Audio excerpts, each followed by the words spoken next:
Rosiane Carvalho. É isso, sempre antes de Reinaldo Azevedo, tem Rosiane Carvalho com destaques da política local, regional e nacional. Rosiane, muito boa tarde para você. Oi, Ricardo. Boa tarde para você, boa tarde para a Thaís Gama e para todos os nossos ouvintes aqui na Band News.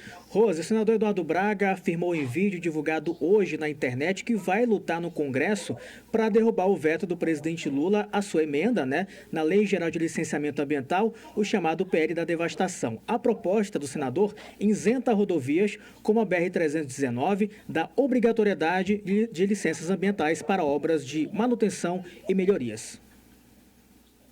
Isso, Ricardo, é uma continuação do assunto que a gente falou na semana passada, quando o presidente Lula devolveu aqueles vetos, devolveu o marco geral de licenciamento do ambiental no país, com 63 vetos, fazendo ali uma série de ponderações ao próprio Congresso e, portanto, também as forças que mobilizam esse Congresso para dizer, olha, essas alterações aqui vão colocar em risco os empreendimentos e a economia, porque se elas ferirem questões que são constitucionais, elas vão gerar uma onda de judicialização, e essa judicialização vai ser ruim para todo mundo. Então, essa é uma ponderação das principais, e algumas outras negociáveis. Nessas ponderações das principais, houve, nos vetos, uma série de questões que teve ali a aprovação de muitos ambientalistas, as pessoas que acompanham a frente de parlamentar que defende as questões ambientais também. Por exemplo, na proteção da Mata Atlântica, por exemplo, na questão do respeito ao direito constitucional de quilombolas e povos indígenas a seus territórios, uma série de outras. Um dos vetos que aí tem a ver com o nosso núcleo de cobertura política, mais diretamente também as consequências econômicas, ambientais e sociais para o nosso Estado, tem a ver com a emenda apresentada pelo senador Eduardo Braga, que você puxou aí ao falar do assunto. O senador Eduardo Braga apresentou uma emenda que trata nessa Lei Geral de Licenciamento que seja isento de licença ambiental serviços e obras de manutenção ou obras de infraestrutura em locais, em áreas que já tenham instalações existentes na compreensão e no texto do senador Eduardo Braga, líder do MDB. E aí fica bem alfaiate para a BR-319. Uma questão específica na Lei Geral de Licenciamento, alfaiate para a BR-319, mas é claro que ela vai ter consequência para uma série de outras questões ambientais e de obras no país. Essa emenda ela foi vetada, e ela é vetada, a gente precisa enxergar, no momento em que o governo federal e o próprio Ministério do Meio Ambiente, ainda que as pessoas estejam em grita, e sempre com muito ódio atacando a ministra Marina Silva, mas em que há uma série de acenos positivos para o andar da obra, E para o andar da obra no sentido que respeite a legislação ambiental, porque a lei só se fosse alterada, E é o que eles estão em construção e em discussão, que isso pode ser judicializado ainda, Então, para a realidade atual, há acenos, sim, do governo federal, goste ou não goste do governo federal, da Marina Silva, do Ministério de Esportes, mas eles têm ali uma convergência, um diálogo e uma negociação para que essa obra ocorra na BR-319, Então, esse veto do presidente Lula vem nesse momento. Não parece ter agradado o líder do MDB, que é base do governo federal, é base do governo Lula. E aí, nas redes sociais, hoje, o senador Eduardo Braga se posicionou, você vê até pela fisionomia dele, quando ele já está bem contrariado, ele não esconde no rosto, e fala que vai fazer uma defesa junto ao presidente da Câmara, Hugo Mota, e também ao presidente Davi Alcolumbre, que é o presidente do Senado, que isso não passe, que ele considera que é um atraso, é um ataque também aos direitos dos amazonenses de terem uma ligação linear por terra ao resto do Brasil. Nesse sentido, ele diz que isso se representa por meio da BR-319. É um sinal importante. Veja que vem direto da base uma defesa de derrubada de vetos. O presidente Lula já tem oposição o suficiente também lá no Congresso Nacional. Eu ouvi dois deles que também são daqui do Amazonas. Ouvi o deputado federal Alberto Neto, e aí ele me disse que ele me deu a seguinte frase sobre essa questão dos vetos. Ele fala que a direita em peso vai votar para derrubar o veto e que essa questão do agro, enfim, essa visão sobre intervenções e lobbies de interesses econômicos internacionais sobre a legislação ambiental do país. Ele fala que tem impacto e que prejudica a economia do país. Essa é a fala do bolsonarista Alberto Neto, né, sobre a questão da lei de licenciamento. Ele fala que isso não pode ser aceito.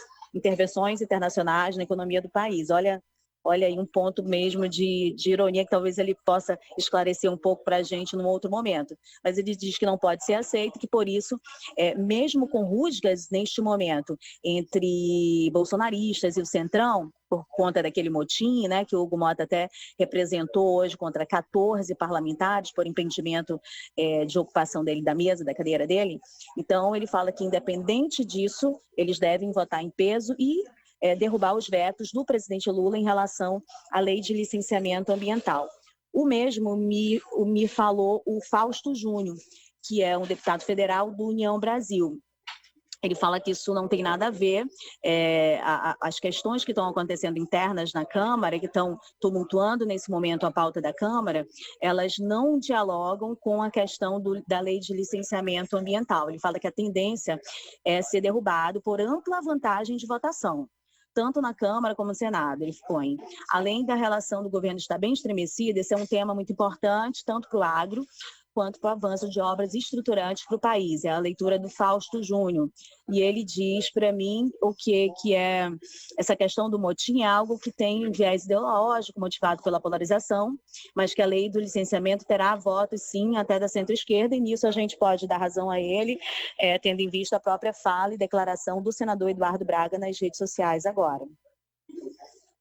Vai ser interessante, até porque trata-se também, né, Rose? Você conversou com 2 parlamentares, um do PL, né, que é uma bancada expressiva, e do União Brasil também, né? Ou seja, dá o termômetro de fato como é que está a situação dessa questão dos vetos no Congresso Nacional, né? E a gente já tem aí garantido, portanto, 3 parlamentares do Amazonas. E eu não estou entrando no mérito da questão, mas 3 parlamentares eleitos pelo Amazonas que vão trabalhar e, na oportunidade que tiverem, votar contra, para derrubar o veto, né, e votar contra medidas que possam impedir aí o andamento da BR-319, né? Até esse ponto, nenhuma novidade. A gente tem que ver como é que fica o ponto de negociação do governo Lula com esse momento do Congresso, né? Mas ele fez uma sinalização importante para o presidente do Senado, que é o responsável pela pauta, né? Que é o Davi Alcolumbre, porque ele não vetou a emenda direta do Davi Alcolumbre, que é aquele licenciamento mais rápido em 1 ano. E aí facilitando, portanto, a obra que é a menina dos olhos já do Alcolumbre, que é a exploração de petróleo na foz do Amazonas, lá no Amapá. E tem muita coisa para negociar no Senado, né? Quando ele mexe, de certa maneira, o presidente, com Omar Aziz e Eduardo Braga, nesses interesses locais também tem repercussão nacional, até porque o Braga coordena o PSD, né? Que é uma bancada ampla, e Eduardo também, né, Rose? Rose, vamos para o segundo assunto? Podemos ir? Podemos ir. Agora, ouvinte, tragédia em Gaza, né? Israel matou 5 jornalistas da rede de televisão e veículo de notícias internacional Al Jazeera. Entre os mortos está Anas Al-Sharif, jornalista conhecida pela cobertura na linha de frente. O ataque próximo a um hospital foi condenado por organizações de direitos humanos e pela ONU, que rejeitam as acusações de ligação da imprensa com Hamas. A Al Jazeera denuncia a tentativa de silenciar vozes que mostram a realidade da guerra, que já durou 22 meses. Né, Rose? Dura, melhor dizendo. Sim. Pois é, Ricardo, a gente tem, com disciplina, feito posicionamentos em relação à liberdade de imprensa, de expressão, em questões mais básicas aqui no nosso estado, na nossa área de atuação, sobre nossas possibilidades de perguntar, né, em locais públicos, em em perguntar, em abordar as autoridades públicas, independente do veículo que você esteja, independente do tempo de profissão, que tipo de crachá que você está usando. Esse tem sido o nosso posicionamento disciplinado em relação à defesa da liberdade de imprensa e expressão, porque nós entendemos que em todas as circunstâncias, né, em qualquer regime, em qualquer estado, em qualquer nação, a população precisa estar informada. Muitas vezes a população, nem todo mundo quer receber determinados assuntos, mas que fique pela opção, né? Quem queira ter acesso à informação precisa ter acesso a essa informação. E o jornalista, ele é o mediador da sociedade com a informação e com as autoridades. Ele precisa atuar de forma segura, sem assédio, sem pressões, sem essas influências. Claro que isso no mundo ideal, isso não existe. Então vai ser sempre a luta de qualquer jornalista que se preze, né? A jornalista que esteja fazendo jornalismo, que ele e seus colegas todos, independente do local que eles trabalhem, tenham essa liberdade. Nós precisamos coletivamente sempre nos posicionar assim, né? Independente do caso que tem repercussão ou não, né? Independente do que esteja acontecendo. E aqui, por exemplo, nós temos contextos muito ruins para o jornalismo no estado do Amazonas. No entanto, há locais em que isso está muito mais grave, como é o caso que a gente puxa aqui, que o mundo todo está estarrecido hoje, entristecido, em relação ao ataque direto de Israel ao núcleo, né, a tenda de 6 jornalistas, 6 profissionais da imprensa, e aí a figura mais conhecida é o Al-Sharif, que era ali o correspondente de guerra na faixa de Gaza, né? Vários órgãos que defendem direitos humanos, liberdade de imprensa e de expressão, estão se posicionando, expressando o repúdio, né? A condenação desse ataque violento por parte do Estado de Israel, que, claro, não tem como ter outra interpretação que não calar, censurar e impedir que as pessoas compreendam o que está acontecendo nesse momento em Gaza, que é horrível, né? Eu imaginava, assim, antes de a gente ter esse momento que nós temos de experiência, o que era o nazismo, sabe? Como é que as pessoas conviveram naquele momento com aquilo, mas, assim, as pessoas não tinham acesso à informação como hoje nós temos, e graças ao trabalho também dessa equipe de jornalistas que foi brutalmente assassinada num ataque aéreo. Eu queria rapidamente colocar e ler palavras que o próprio Al-Sharif colocou nas suas redes sociais para compartilhar como uma forma, Ricardo, mesmo distanciada, como disse a Laís, mesmo num espaço tão distanciado do que está acontecendo lá, mas de solidariedade, de respeito ao trabalho dele, à memória dele, e que isso também nos ajude a repudiar todos os ataques que a imprensa recebe no mundo todo, e os mais violentos, claro, quando os jornalistas são silenciados com a morte, né, com o assassinato.